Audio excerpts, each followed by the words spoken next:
বিএনপির ৪৭তম প্রতিষ্ঠাবার্ষিকীতে জিয়াউর রহমানের সমাধিতে শ্রদ্ধা, বারবার আঘাতেও ঘুরে দাঁড়িয়েছে দল, বললেন মির্জা ফখরুল। জুলাই আগস্টের মানবতাবিরোধী অপরাধের মামলায় শেখ হাসিনার বিরুদ্ধে ১০ম দিনের সাক্ষ্য গ্রহণ চলছে, রাজসাক্ষী মামুনের হাজিরা। হল ছেড়েছেন কৃষি বিশ্ববিদ্যালয় শিক্ষার্থীরা, আপত্তি জানিয়ে একাংশের বিক্ষোভ, সংঘর্ষের পর এখনও থমথমে চট্টগ্রাম বিশ্ববিদ্যালয়। ডাকসু নির্বাচন ঘিরে সরগরম ঢাকা বিশ্ববিদ্যালয় ক্যাম্পাস, রাকসু মনোনয়নপত্র জমার সঙ্গে সঙ্গে চলছে প্রার্থীদের ডোপ টেস্ট। প্রাণ প্রকৃতি রক্ষায় ৩ মাস বন্ধের পর উন্মুক্ত হল সুন্দরবন, প্রবেশে বাধা নেই পর্যটকদের, মাছ ও কাঁকড়া আহরণে জেলেরা।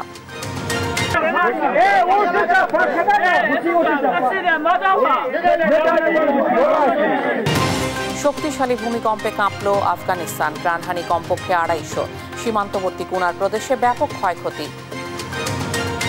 এবং সিলেটে আজ সিরিজ জয়ের মিশনে নামছে বাংলাদেশ, সমতায় ফিরতে মরিয়া নেদারল্যান্ডস, স্বাগতিকদের প্রস্তুতি এশিয়া কাপের।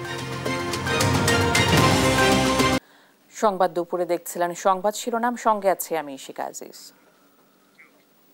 বিএনপিকে বারবার ধ্বংস করার চেষ্টা হয়েছে, কিন্তু খালেদা জিয়া ও তারেক রহমানের নেতৃত্বে ঘুরে দাঁড়িয়েছে বলে জানিয়েছেন দলটির মহাসচিব মির্জা ফখরুল ইসলাম আলমগীর।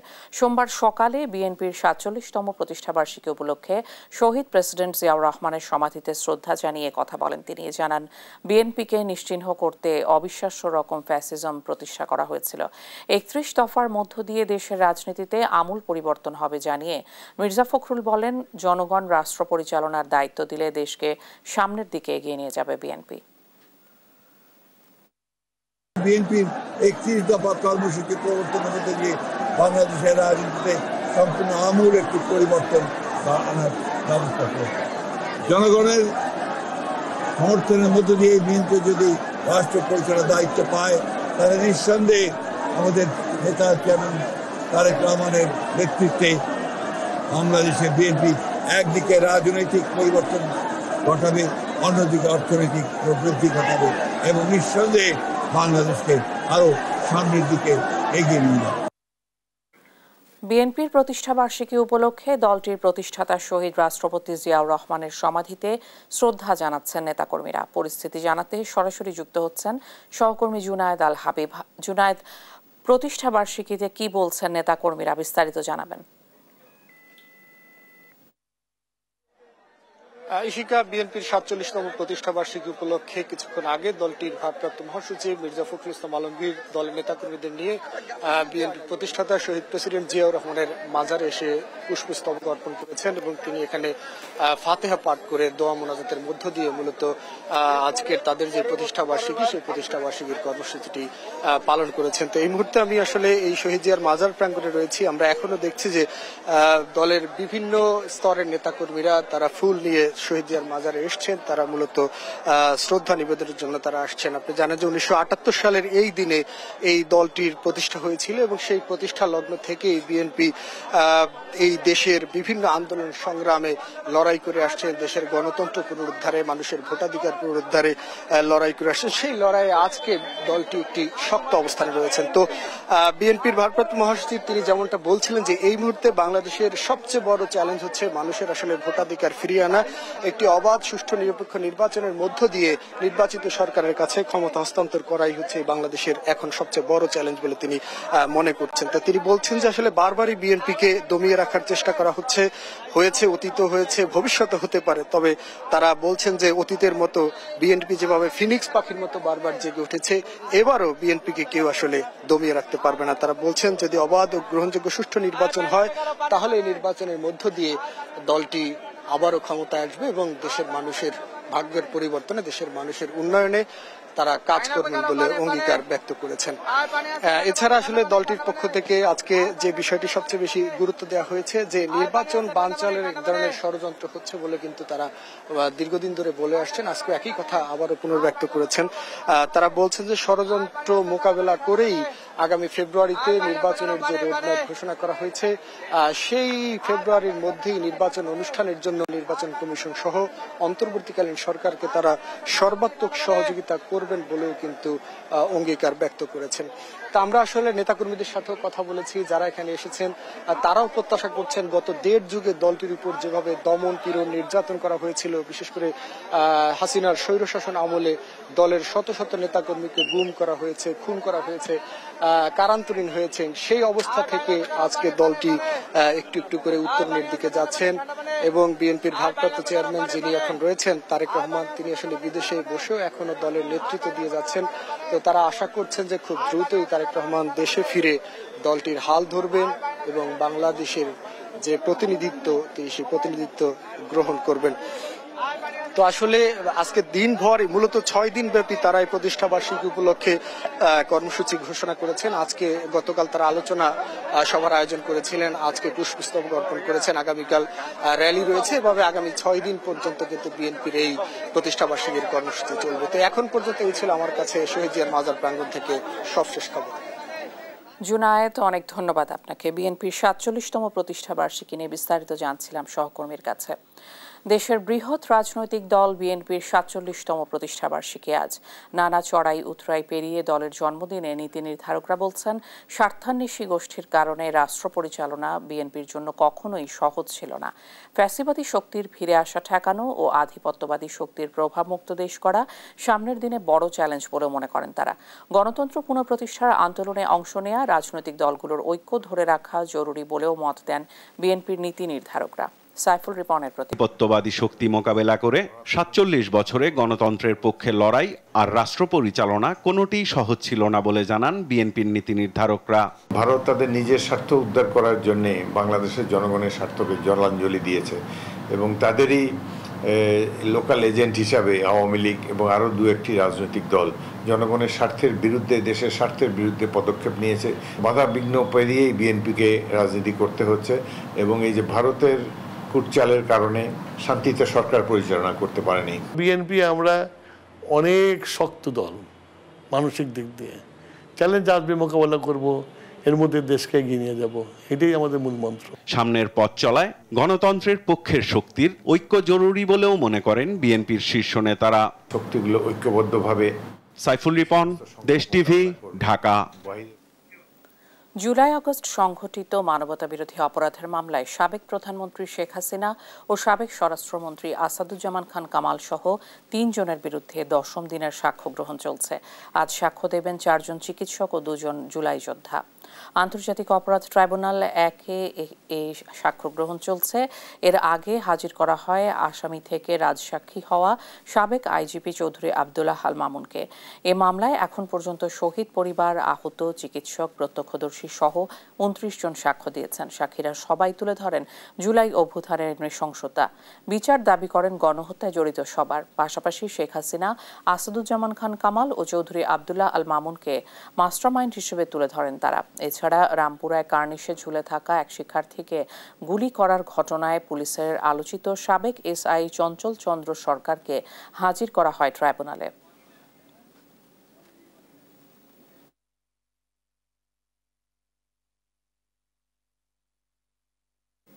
শেখ হাসিনা সহ 3 জনের বিরুদ্ধে সাক্ষ্য গ্রহণের খবর জানাতে সরাসরি যুক্ত হচ্ছেন সহকর্মী সাবরিনা মজুমদার। সাবরিনা, 10ম দিনের সাক্ষ্য গ্রহণের বিস্তারিত জানাবেন।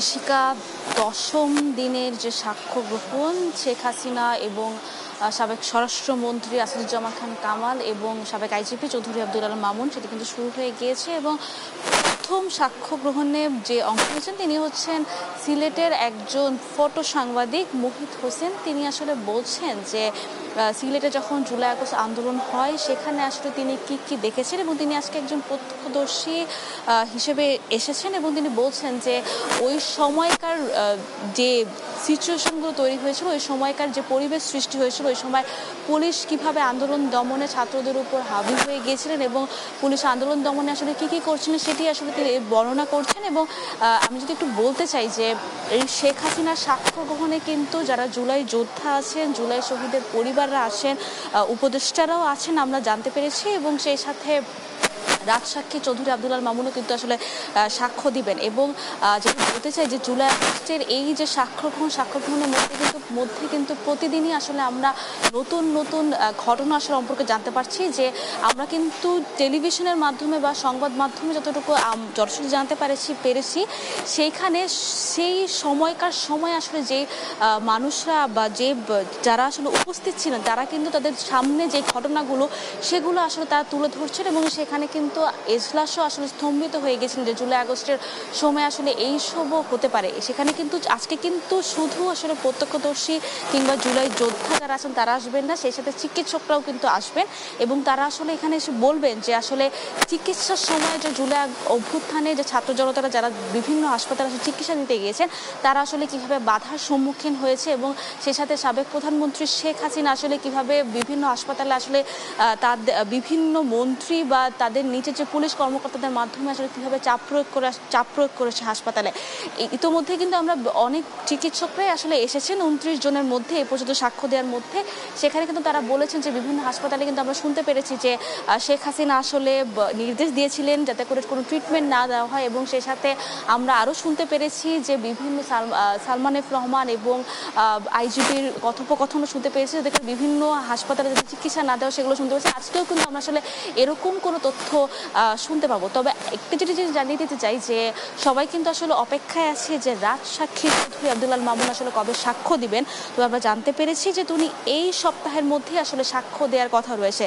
তো এখন পর্যন্ত সাক্ষ্য গ্রহণ চলছে, আরও 5 জনের সাক্ষ্য গ্রহণ চলবে। তো যখন সাক্ষ্য দিবেন পরবর্তীতে তখন আমরা আপনাকে আসলে আপনার মাধ্যমে দর্শকদের জানাতে পারবো যে নতুন কি কি ঘটনা আসলে আমরা শুনতে পেরেছি। তো এই ছিল সর্বশেষ খবর আন্তর্জাতিক অপরাধ ট্রাইব্যুনাল থেকে ইশিকা।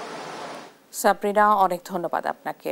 10ম দিনের সাক্ষ্য গ্রহণে বিস্তারিত জানছিলাম সহকর্মীর কাছে। হল ছাড়ার নির্দেশনা উপেক্ষা করে শিক্ষার্থীদের বিক্ষোভে উত্তাল ময়মনসিংহ কৃষি বিশ্ববিদ্যালয়। সোমবার সকাল 9টার মধ্যে বেশিরভাগ ছাত্রী হল ছেড়ে যান, তবে ছাত্ররা হল না ছেড়ে মিছিল নিয়ে কেআর মার্কেট চত্বরে জড়ো হন। উপাচার্যের পদত্যাগ সহ 4 দফা দাবিতে বিক্ষোভ করছেন তারা। পরিস্থিতি নিয়ন্ত্রণে ক্যাম্পাসে পুলিশ সদস্য মোতায়েন রয়েছে। সহকর্মী ইলিয়াস আহমেদের পাঠানো তথ্য ও ছবিতে আরও জানাচ্ছেন অঙ্কন চৌধুরী। বন্ধ ঘোষণার পর সোমবার সকাল 9টার মধ্যে হল ছাড়তে শিক্ষার্থীদের নির্দেশনা দেয় ময়মনসিংহ কৃষি বিশ্ববিদ্যালয় প্রশাসন। সকাল থেকে বেশিরভাগ ছাত্রী হল ছেড়ে যায়, তবে হল ছাড়েনি ছাত্রদের অনেকেই। নির্দেশ অমান্য করে খণ্ড খণ্ড মিছিল নিয়ে ক্যাম্পাসের শিক্ষার্থীরা কেআর মার্কেট চত্বরে জড়ো হন। 4 দফা দাবি আদায়ে স্লোগান দেন তারা। আমাদের 4 দফা, আমাদের প্রত্যেকের দাবি মানার আগ পর্যন্ত আমরা এই প্রশাসনকে মানি না, এবং এই প্রশাসনকে অচিরেই পদত্যাগ করতে হবে। আমাদের উপরে যে বর্বরতা চালানো হয়েছে তার প্রেক্ষিতে আমরা আজকে আন্দোলন করছি, এবং স্যারদের যে নির্দেশনা আসছে যে 9টার মধ্যে হল ছাড়তে হবে সেটা আমরা কোনোভাবেই মেনে নিতে পারছি। শিক্ষার্থীদের অভিযোগ, বহিরাগতদের হামলায় শিক্ষার্থীরা আহত হন, কিন্তু জড়িতদের বিরুদ্ধে ব্যবস্থা না নিয়ে বরং বিশ্ববিদ্যালয় বন্ধ করে দেয় কর্তৃপক্ষ। তারা নির্দেশ দিয়েছে 9টার মধ্যে আমরা সেফটির জন্যই চলে যাচ্ছি। ব্লকে ব্লকে গিয়ে অনেক কথা বলে আসছি যে তাড়াতাড়ি বের হয়ে যান, এই জন্য আমরা তাড়াহুড়ো করে বের হয়ে যাচ্ছি। হঠাৎ করে রাত্রে 9:30টায় ওনারা বলে যে হল ছেড়ে দিতে হবে। অনেকের তো বাসা দূরে, কোনো প্রিপারেশন নাই, তো একটা ভোগান্তি সবারই। প্রশাসনের কাছে এটাই আশা থাকবে যে তারা যাতে সমস্ত ঘটনার সুষ্ঠু বিচার বা তদন্ত করে এবং আমরা যাতে শীঘ্রই হলে ফিরে আসতে পারি। বিশ্ববিদ্যালয়ের উপাচার্য পদত্যাগ, শিক্ষার্থীদের উপর হামলায় জড়িতদের বিচার সহ 4 দফা দাবি আদায়ে অনড় শিক্ষার্থীরা। তারা সরকারকে দ্রুত উদ্যোগ নেওয়ার আহ্বান জানান।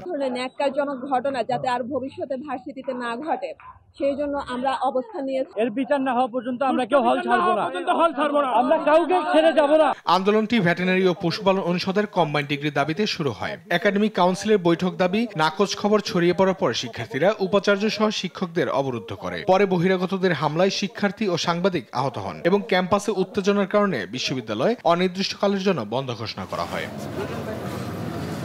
অঙ্কন চৌধুরী, নিউজ ডেস্ক, দেশ টিভি। দর্শক, কৃষি বিশ্ববিদ্যালয়ের পরিস্থিতি জানাতে সরাসরি যোগ দিচ্ছেন সহকর্মী ইলিয়াস আহমেদ। ইলিয়াস, সব শিক্ষার্থী হল ছেড়েছেন কিনা আর ক্যাম্পাসের সার্বিক চিত্র আমাদের জানাবেন। শিক্ষার্থীরা এখনো পর্যন্ত হল ছাড়েনি, অর্থাৎ 11:30টার দিকে শিক্ষার্থীরা ছয় দফার আলটিমেটাম দিয়েছেন এবং তারা বলেছেন যে দুপুর 2টার মধ্যে হল ছাড়ার যে নির্দেশনা সেটিকে প্রত্যাহার করতে হবে এবং গতকাল যে শিক্ষার্থীদের উপর হামলার ঘটনা ঘটিয়েছে অর্থাৎ উপাচার্যকে দায়ী করে তারা বলছেন যে উপাচার্যের প্রকাশ্যে ক্ষমা চাইতে হবে। এছাড়াও তারা বলছেন যে এই ক্যাম্পাসের শিক্ষার্থীদের নিরাপত্তা ব্যবস্থা জোরদার করতে হবে এবং তারা যে দীর্ঘদিন ধরে যে দাবিতে আন্দোলন করছেন সেই দাবিটি মানতে হবে। সেই 6 দফা দাবিতে কিন্তু তারা দুপুর 2টা পর্যন্ত আলটিমেটাম দিয়েছে, অর্থাৎ 2টার পর থেকে 2টার মধ্যে যদি সেই দাবিগুলো মানা না হয় তাহলে কিন্তু তারা আরো কঠোরতর আন্দোলনের দিকে ধাবিত হবেন। সেই বিষয়টি শিক্ষার্থীরা গণমাধ্যমের সামনে কিন্তু হুঁশিয়ারি দিয়েছেন। কিছুক্ষণ আগেই তারা কিন্তু এই প্রশাসনিক ভবনের সামনে আমতলা আর মোড়ে কিন্তু তারা অবস্থান নিয়ে শিক্ষার্থীরা তাদের এই আলটিমেটাম দিয়েছেন। এখন কিন্তু তারা প্রত্যেকে কিন্তু হলে চলে গেছেন এবং কিছুক্ষণ পর আবারও শিক্ষার্থীরা জড়ো হবেন এবং বিক্ষোভ কর্মসূচি করবেন। অর্থাৎ তাদের যে আন্দোলন কর্মসূচি রয়েছে সেটিকে কিন্তু অব্যাহত রাখবেন বলে আমাদেরকে জানিয়েছেন। অর্থাৎ আমরা এই বিষয়টি নিয়ে প্রশাসন অর্থাৎ বিশ্ববিদ্যালয়ের প্রশাসনের সঙ্গেও কথা বলেছিলাম। তারা বলছেন যে কিছু শিক্ষার্থী তাদের নির্দেশনা মেনেছে এবং অধিকাংশ শিক্ষার্থী কিন্তু তাদের নির্দেশনা মানেননি। অর্থাৎ সেই বিষয়টি নিয়ে তারা নিজেদের মধ্যে চিন্তা ভাবনা করছেন। অর্থাৎ সেই বিষয়ে তারা কি করবেন সেই বিষয়টি কিন্তু তারা দেখছেন। অর্থাৎ তারাও বলছেন যে তাদের বিষয়ে প্রয়োজনীয় ব্যবস্থা কিন্তু নিবেন সেই প্রশাসন থেকে বলা হয়েছে। অর্থাৎ শিক্ষার্থীরা বলছেন তাদের যে 6 দফা আলটিমেটাম তারা দিয়েছেন অর্থাৎ সেই দাবিগুলো যদি অচিরেই না মানা হয় তাহলে তারা কিন্তু আরো কঠোর আন্দোলনের দিকে ধাবিত হবেন। সেই বিষয়টি বলছিলেন। অর্থাৎ এখন বলা যায় যে বিশ্ববিদ্যালয়ের পরিবেশ একেবারেই শিক্ষার্থী নেই। শিক্ষার্থীরা সকলেই কিন্তু তাদের হলে চলে গেছে এবং শিক্ষার্থীরা বলছেন যে কিছুক্ষণ পর আবারও তারা একসাথে জড়ো হবেন এবং তাদের যে হল ছাড়ার নির্দেশনা সেটি কিন্তু 2টির মধ্যে প্রত্যাহার করার দাবি তারা জানিয়েছেন। অন্যথায় আরো কঠোর আন্দোলনের দিকে ধাবিত হবেন। এই ছিল আমার কাছে ময়মনসিংহের বাংলাদেশ কৃষি বিশ্ববিদ্যালয় থেকে সর্বশেষ। ইলিয়াস, অনেক ধন্যবাদ আপনাকে। ময়মনসিংহ কৃষি বিশ্ববিদ্যালয়ের ক্যাম্পাসের পরিস্থিতির সর্বশেষ তথ্য জানছিলাম।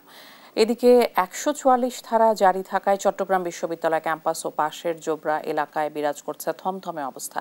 আজও বিশ্ববিদ্যালয়ের সব ক্লাস পরীক্ষা স্থগিত রয়েছে। বিশ্ববিদ্যালয় এলাকায় জোরদার করা হয়েছে নিরাপত্তা। সংঘর্ষের ঘটনায় আহত 144 শিক্ষার্থী চট্টগ্রাম মেডিকেল সহ নগরীর বিভিন্ন হাসপাতালে ভর্তি রয়েছেন। সহকর্মী আজিজা হক পায়েলের প্রতিবেদন জানাচ্ছেন ফারজানা আফরোজ টুম্পা। শিক্ষার্থী এবং স্থানীয়দের সংঘর্ষের ঘটনায় চট্টগ্রাম বিশ্ববিদ্যালয় এবং জোবরা এলাকায় জারি করা হয়েছে 144 ধারা। বিশ্ববিদ্যালয়ের 2 নম্বর গেট এলাকায় বিরাজ করছে থমথমে পরিবেশ। 144 ধারা অনুযায়ী 5 জনের বেশি একসঙ্গে অবস্থান এবং সব ধরনের সভা সমাবেশ নিষিদ্ধ করা হয়েছে। প্রশাসনের এই আদেশ সোমবার রাত 12টা পর্যন্ত বহাল থাকবে। লোকজন খুব চলাফেরা কম করছে, দোকানপাট বন্ধ। এই জন্য না হওয়ার জন্য প্রশাসন মিলিয়ে একটা সমাধান করার দরকার।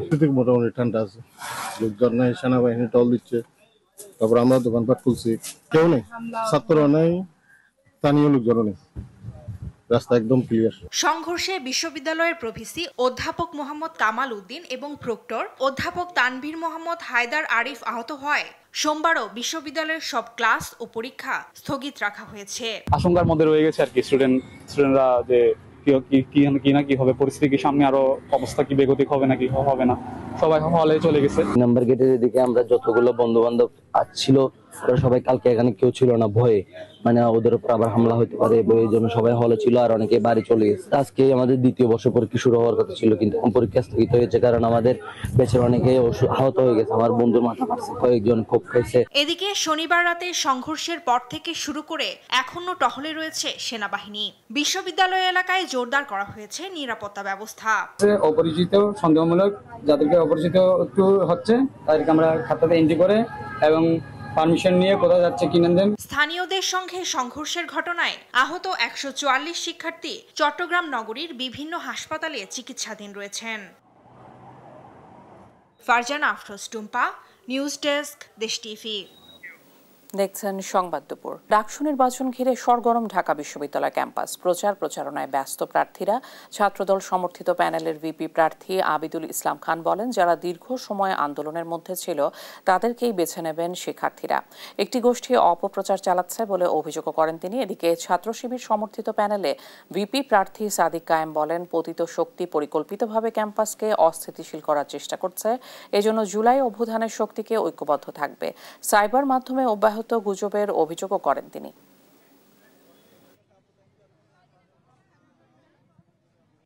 শিক্ষার্থীদের আমাদের প্রতি তাদের প্রত্যাশা, আমাদের যে আকাঙ্ক্ষা, সেগুলো দেখে অনেকে ঈর্ষান্বিত হচ্ছে। তো ঈর্ষান্বিত হয়ে তারা আমাদেরকে মোকাবেলা করতে না পেরে তারা বিভিন্নভাবে আমাদেরকে অনলাইনে বিভিন্ন ফেক অ্যাকাউন্ট থেকে, বিভিন্ন বট আইডি থেকে ক্রমাগত অ্যাটাক করছে। যে প্রপাগান্ডাগুলো সব সোশ্যাল মিডিয়াতে ছাড়া হয়, একটা নির্দিষ্ট গোষ্ঠী আমাদেরকে কেন্দ্র করে যেভাবে প্রপাগান্ডা ছাড়ে রাজনৈতিকভাবে মোকাবেলা করতে ব্যর্থ হয়ে মাঠে এগুলোর কোনো ভিত্তিই নেই। ডাকসু নির্বাচনের খবর জানাতে সরাসরি যুক্ত হচ্ছেন সহকর্মী হাসান আল মাহমুদ। হাসান, ক্যাম্পাসে নির্বাচনী উত্তাপ কেমন দেখছেন আর প্রার্থী ভোটাররা কি বলছেন জানাবেন।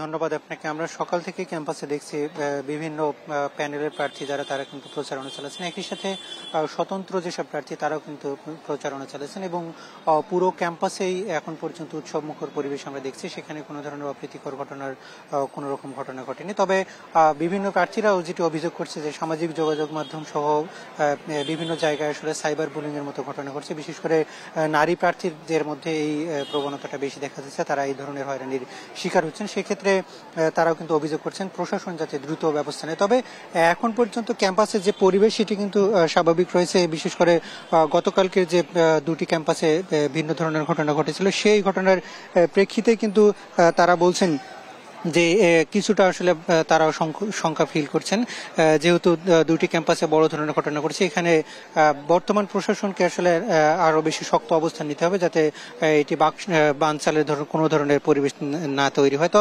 আমাদের সহকর্মী একজন গতকাল বেশ কয়েকদিন থেকে ডাকসুর বিভিন্ন বিষয় নিয়ে প্রচারণা নিয়ে তিনি কাভারেজ করছে। আমরা আলিমুজ্জামান সাফওয়ান একটু তার কাছে যেতে চাই যে এখন ক্যাম্পাসের পরিবেশ আপনি কি রকম দেখছেন?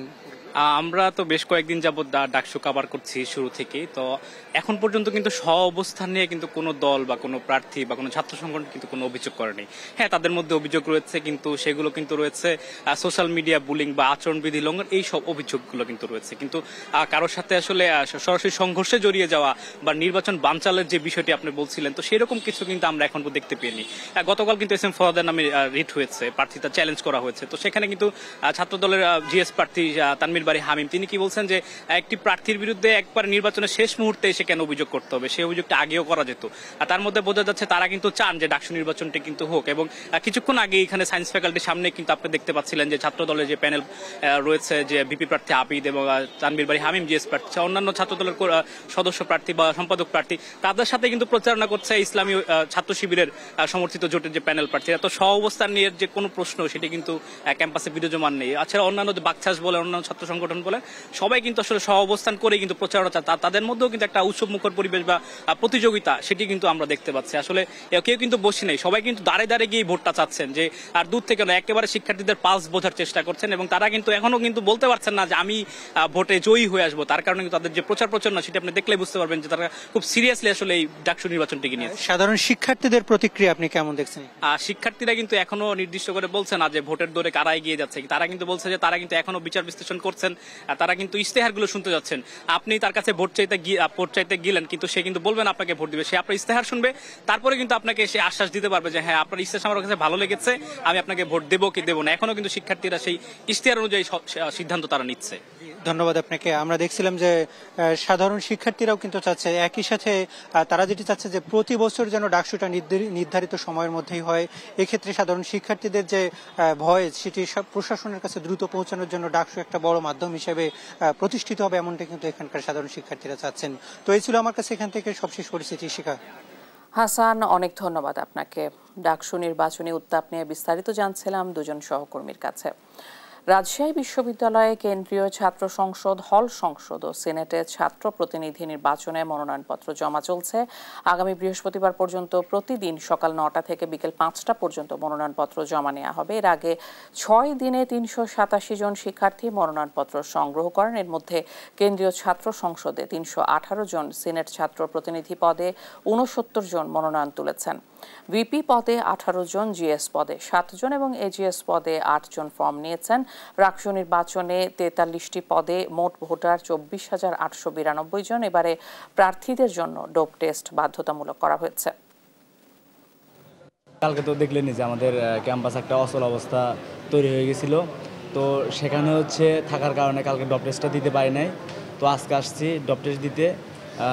মানে এটা অনেক ভালো একটা উদ্যোগ নিয়েছে বিশ্ববিদ্যালয় প্রশাসন। আমার মতো যারা জেনারেল আছে আমি মনে করি তাদের দুশ্চিন্তার কোনো কারণ দেখতেছি না, কারণ আমরা কোনো রকম মাদক বা নর্মাল স্মোকিংয়ের মধ্যেও জড়িত নই আর কি। চতুর্থ দিনের মতো চলছে জাহাঙ্গীরনগর বিশ্ববিদ্যালয় কেন্দ্রীয় শিক্ষার্থী সংসদ ও হল সংসদ নির্বাচনের প্রচারণা। সোমবার সকাল থেকে ভোটারদের কাছে ছুটছেন প্রার্থীরা। শিক্ষার্থীদের দিচ্ছেন নানা ধরনের প্রতিশ্রুতি। ছাত্রদল, শিবির, বাকচাস ও স্বতন্ত্র প্রার্থীরা বিশ্ববিদ্যালয়ের বিভিন্ন অনুষদ ও চত্বরগুলোতে প্রচারে নামেন। এ সময় জয়ের ব্যাপারে আশা জানান তারা।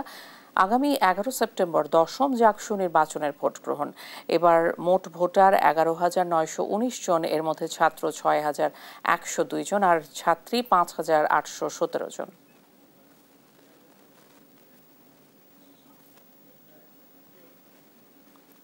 সিলেট জেলা ও বিভাগীয় প্রশাসনের সঙ্গে মতবিনিময় করবেন স্বরাষ্ট্র উপদেষ্টা জাহাঙ্গীর আলম চৌধুরী। এই বিষয়ে আরও জানাতে সরাসরি যুক্ত হচ্ছেন সহকর্মী খালেদ আহমেদ। খালেদ, বৈঠক শুরু হয়েছে কিনা আর এজেন্ডায় কি আছে বিস্তারিত জানাবেন। কৃষিকা, দেখুন, স্বরাষ্ট্র কৃষি উপদেষ্টা জাহাঙ্গীর আলম চৌধুরী সরকারি সফরে গতকাল রাতেই কিন্তু তিনি সিলেটে এসেছেন এবং আজ সকাল থেকে কিন্তু তিনি সরকারের বিভিন্ন দপ্তর পরিদর্শন করেছেন। বিশেষ করে আইন শৃঙ্খলা বাহিনীর বিভিন্ন যে বিভাগীয় দপ্তরগুলো রয়েছে সেগুলো তিনি পরিদর্শন করেছেন। আমরা যেমনটি জেনেছি, আজ সকাল 8টায় তিনি বিজিবির সিলেটের যে হেডকোয়ার্টার রয়েছে সেটি তিনি পরিদর্শন করেন এবং এরপর তিনি সেখান থেকে জালালাবাদ ক্যান্টনমেন্ট, যেটা অর্থাৎ সিলেট ক্যান্টনমেন্টে তিনি চলে যান এবং সেখানে দীর্ঘ সময় তিনি পরিদর্শন করেন এবং সেখানকার কর্মকর্তাদের সাথে কথা বলেন এবং ক্যান্টনমেন্ট থেকে তিনি র্যাব 9-এর যে কার্যালয়টি রয়েছে সেখানে তিনি যান এবং সেটি পরিদর্শন করে তিনি সরাসরি কিন্তু সিলেটের জেলা প্রশাসকের কার্যালয়ে চলে আসেন।